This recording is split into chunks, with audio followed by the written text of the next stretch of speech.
घर के आंगन में ही बीचों बीच मंडप बनाया गया था, जिस पर चमचमाते तोरण लगाए गए थे।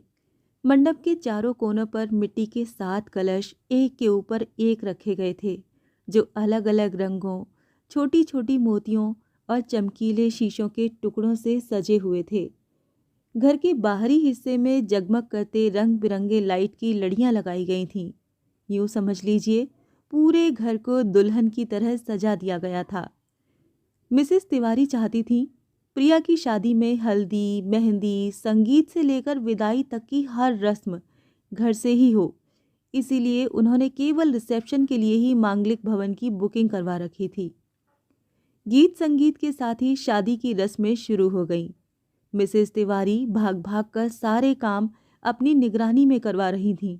वो नहीं चाहती थीं कि प्रिया की शादी में किसी भी प्रकार की कोई कमी रह जाए। भीड़ भाड़ और आनंद उल्लास के माहौल में नहीं चाहते हुए भी कभी कभी शोभा की आंखें छलक जाती। प्रिया भी हल्दी मेहंदी लगे हाथों से कभी शोभा के लिए दवाइयाँ तो कभी पानी लेकर आ जाती और कभी शोभा से लिपट कर कहती, माँ, अब बस भी करो, सुबह से दौड़ रही हो, थोड़ा तो आराम कर लो। प्रिया चाहती थी कि शोभा एक बार उससे लिपट कर रोए, लेकिन शोभा अपनी आंखों में आ रहे आंसुओं को छुपाकर वहां से चली जाती। प्रिया खुद भी शोभा के गले लगकर दिल खोल कर रोना चाहती थी, लेकिन वो भी ऐसा ना करने को मजबूर थी, क्योंकि उसे अपने दुख से ज्यादा माँ बाबा की खुशियों की फिक्र थी। वो नहीं चाहती थी उसकी वजह से उसकी माँ बाबा को कोई ठेस पहुँचे या एक बार फिर उनकी आंखों में आंसू आए। यही वजह थी कि प्रिया शादी के लिए तैयार हो गई थी। आज रात जब प्रिया बाबा को दवाई देने उनके कमरे के पास पहुंची, तो वो दरवाजे पर ही ठिठक गई। माँ बाबा से कह रही थीं, प्रिया की विदाई के नाम से ही कलेजा मुंह को आता है। प्रिया के बगैर पूरा घर सूना हो जाएगा। उसके बगैर मैं कैसे रह पाऊंगी? ये घर काटने को दौड़ेगा। तभी बाबा माँ को समझाते हुए कहने लगे, तुम ये कैसी बातें कर रही हो शोभा? बेटी को तो विदा करना ही पड़ता है। और फिर कभी तुमने सोचा है हमारे बाद प्रिया का क्या होगा? जीवन की राह में एक मोड़ ऐसा भी आता है जब हर इंसान को एक हमराही की ज़रूरत पड़ती है। ये प्रिया के भविष्य का सवाल है। राजेश बहुत ही अच्छा लड़का है। वो हमारी प्रिया को बहुत खुश रखेगा। हमारी बेटी रानी बनकर रहेगी, रानी बनकर। ऐसा कहते हुए बाबा का कंठ भर आया।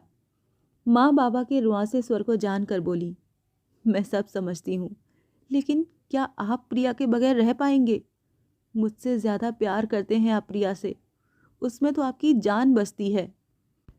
बाबा माँ से कुछ कहे बगैर चुपचाप दीवार पर लगी दीपक की तस्वीर की ओर निहारने लगे। फिर एक लंबी सी सांस लेते हुए बोले, शोभा, अपने मन को कड़ा कर लो। यदि हम टूट गए तो प्रिया बिखर जाएगी, और अगर प्रिया बिखर गई तो हम दीपक को क्या जवाब देंगे? ये सब सुनकर प्रिया बाबा को दवाई दिए बगैर ही अपने कमरे में लौट आई। अपने हाथों में दीपक और अपनी शादी की तस्वीर लिए दीपक के चेहरे पर हाथ फेरती अतीत के गलियारों में चहलकदमी करने लगी। प्रिया की आंखों के सामने दीपक और उसकी शादी की सुनहरी यादें पंख पसारे चलचित्र की भांति चलने लगीं। प्रिया अब तक नहीं भूली वो लम्हा जब वो पहली बार ब्याह कर इस घर में आई थी। दीपक उसमें इतना खोया रहता कि कई बार वो खुद शर्मा जाती। माँ बाबा से दुलार इतना मिलने लगा कि उसे मायके की भी सुध नहीं रही।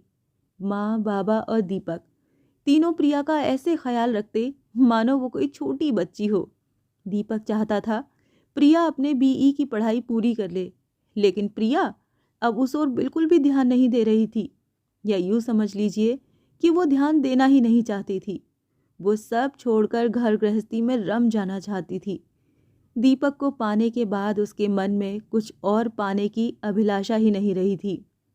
सब कुछ बहुत अच्छा चल रहा था, लेकिन नियति को तो शायद कुछ और ही मंजूर था। अभी प्रिया की शादी को कुछ ही महीने बीते थे। उसके हाथों में रची मेहंदी के रंग भी नहीं उतरे थे कि एक रोड एक्सीडेंट में दीपक की मौत हो गई। और पलक झपकते ही खुशियों के सारे पल फना हो गए। दीपक के जाते ही लोगों के देखने का नजरिया ही बदल गया।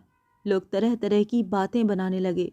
कुछ लोग कहने लगे, इसके पैर पड़ते ही घर का चिराग बुझ गया। जिस प्रिया को कल तक घर की लक्ष्मी कहा जा रहा था, आज उसे अशुभ की संज्ञा दी जाने लगी। समाज में कई प्रकार की कानाफूसी होने लगी, जो उड़ती हुई माँ बाबा के कानों पर भी पड़ने लगी। इन बातों से माँ विचलित हो उठती तो बाबा उन्हें शांत कराते, लेकिन कभी प्रिया को इस बात का आभास नहीं होने देते।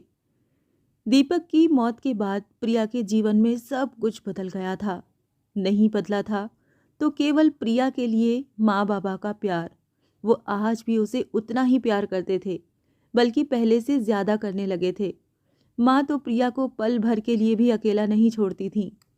इसी सब के बीच एक रोज प्रिया के माता पिता उसे लेने पहुंचे तो बाबा अपने हाथ जोड़कर उनसे कहने लगे, प्रिया आपकी अपनी बेटी है, आप जब चाहें उसे ले जा सकते हैं। दीपक हमारे घर का चिराग था और अब प्रिया ही इस अंधियारे घर की ज्योति है। लेकिन फिर भी यदि आप प्रिया को अपने संग ले जाना चाहें तो हम आपको रोकेंगे नहीं। ये सब सुनने के बाद प्रिया के माता पिता उसे साथ लिए बगैर ही लौट गए। प्रिया ने मुस्कुराना ही छोड़ दिया था। उसके पायल की छम छम और चूड़ियों की खन खन उसकी सिसकियों में कहीं खो गई।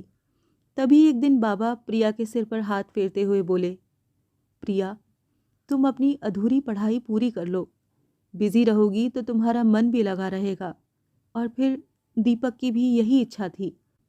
प्रिया भी मान गई और उसने अपनी बीई इन टेक्सटाइल की पढ़ाई फिर से शुरू कर दी। धीरे धीरे प्रिया की जिंदगी फिर मुस्कुराने लगी। पढ़ाई पूरी होते ही बाबा ने अपनी टेक्सटाइल इंडस्ट्री का पूरा काम प्रिया को सौंप दिया ताकि वो बिजी रहे। प्रिया ने भी इंडस्ट्री के सभी काम ऐसे संभाल लिए जैसे दीपक ने संभाल रखा था। सहसा एक शाम जब प्रिया फैक्ट्री से घर लौटी तो माँ और बाबा उसे अपने समीप बिठाते हुए बोले, प्रिया, अब तुम्हारी विदाई का वक्त आ गया है। अचानक प्रिया के हाथों से तस्वीर गिर गई और वो वर्तमान में लौट आई। तस्वीर को एक ओर रखती हुई सोचने लगी, ये कैसा विधि का विधान है। जिस घर में उसकी डोली उतरी थी, कल फिर उसी घर से उसकी डोली उठेगी।